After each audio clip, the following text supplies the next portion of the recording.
मेरे कमरे में दुनिया से राब्ते का वाहिद जरिया एक छोटा सा रोशनदान है। जब इससे सूरज की किरणें अंदर आती हैं तो मैं जान जाता हूँ सुबह हो गई है। रात की तारीकी मुझे रात आने की इत्तला देती है। वैसे तो मुझे दिन रात के आने जाने से कोई फर्क नहीं पड़ता, मगर मेरे पास करने को और कुछ नहीं।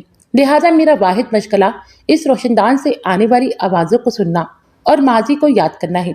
मेलाइक अहमद कराची में एक अच्छी पोस्ट पर जॉब कर रहा था। जिंदगी अगर बेहद आसान न थी तो दुश्वार भी नहीं थी। मेरा ताल्लुक बलूचिस्तान के इलाके डेरा मुराद जमाली से है। जी हाँ, साबका वजीर आजम जफरुल्लाह जमाली के शहर से। मेरा बचपन यहीं गुजरा था, जहाँ मैं अपने चचा की बेटी सोनी के साथ खेलता था।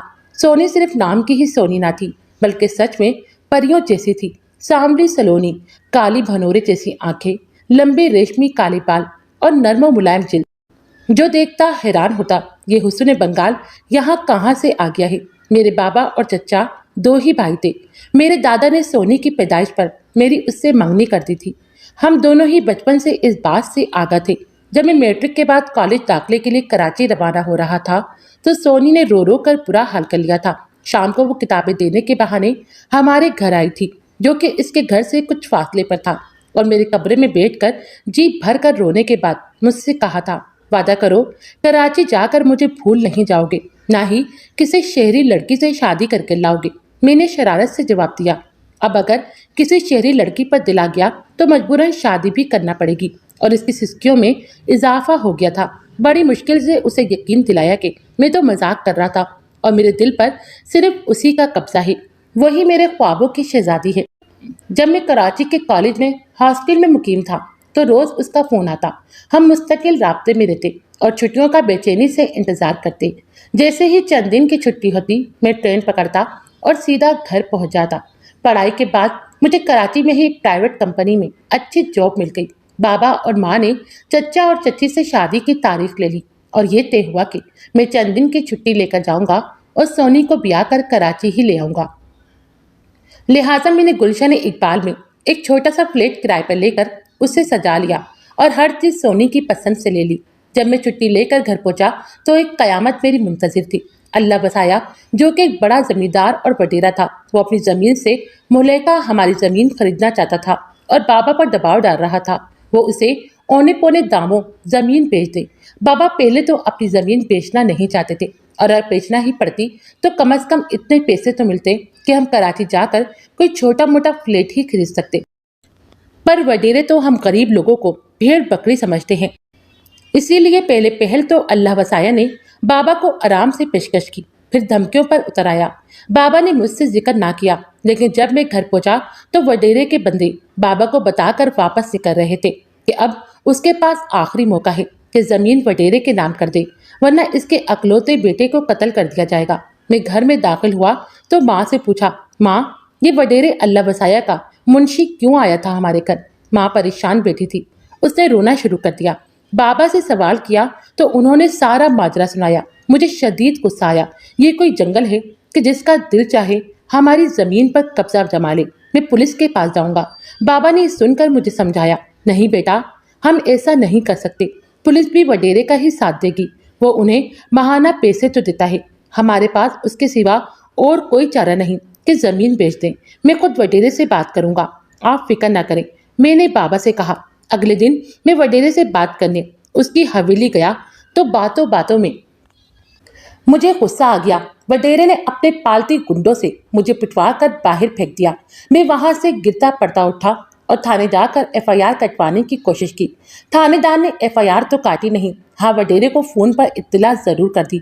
मैं मायूसी के आलम में पुलिस स्टेशन से निकला तो अल्लाह वसाया के मुंशी और गुंडे मुझे जीप में डालकर हवेली ले आए, और इस दिन से मैं इस हवेली के तहखाने में मौजूद नजीद जेल के जिंदान में कैद हूँ।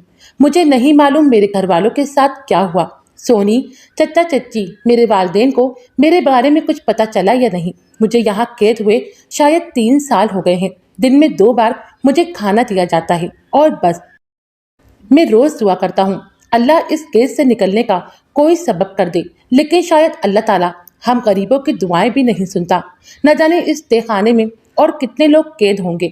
मुझे कभी कभार किसी के रोने की आवाज आती है, लेकिन कोई खिड़की नहीं जिससे मैं देख सकूं। फिर एक दिन ऐसा लगा जैसे बहुत से लोग अफरा-तफरी में दौड़ रहे हों। अचानक मेरे जिंदान का दरवाजा खुला और कुछ पुलिस वाले मुझे पकड़कर बाहर ले आए। हवेली के सहन में बहुत से मफलूकुल हाल मर्द औरतें मौजूद थे। पुलिस वालों के साथ मीडिया के लोग भी थे, जो हम सबसे ये पूछ रहे थे हम कब से इस नजीब जेल में कैद हैं और किस वजह से हमें कैद किया गया था। इंटरव्यू और पुलिस की पूछगछ के बाद हमें आजाद कर दिया गया। हवेली के गेट से बाहर कदम रखा तो देखा तकरीबन सारा गांव बाहर खड़ा था। कुछ लोगों के रिश्तेदार इस केस से निकले थे, बाकी जालिम वडेरे का तमाशा देखने आए थे। मैंने हजूम पर नजर दौड़ाई तो बाबा कहीं भी नजर न आए, मगर चच्चा को खड़े देखा। मेरा हुलिया इस कदर बदल चुका था कि चच्चा ने मुझे पहचाना ही नहीं। मैं खुद ही उनके पास पहुंचा और उन्हें मुखातिब किया, चच्चा मैं लईक। चच्चा ने मुझे गले लगा लिया और रोने लगे। फिर वो मुझे लेकर घर आए। मैंने रास्ते में बाबा, मामा, चच्ची और सोनी सबका पूछा, पर चच्चा ने कहा घर चलकर बात करेंगे, सब ठीक है। घर पर सब रिश्तेदार जमा थे। मुझे देखकर सब बेहद खुश हुए। माँ ने गले लगा लिया और रोने लगी। अब तो मैं आ गया हूँ माँ, अब क्यों रोती है? बाबा कहाँ हैं? मुझे लेने भी नहीं आए, क्या कहीं गए हुए हैं? मैंने माँ से पूछा। चच्चा ने मुझे बाजू से पकड़ा और माँ से अलग करते हुए बोले, बेटा तुम पहले नहा धो लो, फिर बातें करेंगे। मैंने भी सोचा पहले हुलिया दुरुस्त कर लूं, फिर सब कुछ तफसील जानूंगा। सब लोग वापस अपने घरों को चले गए, सिवाय सोनी, चच्ची और चच्चा के।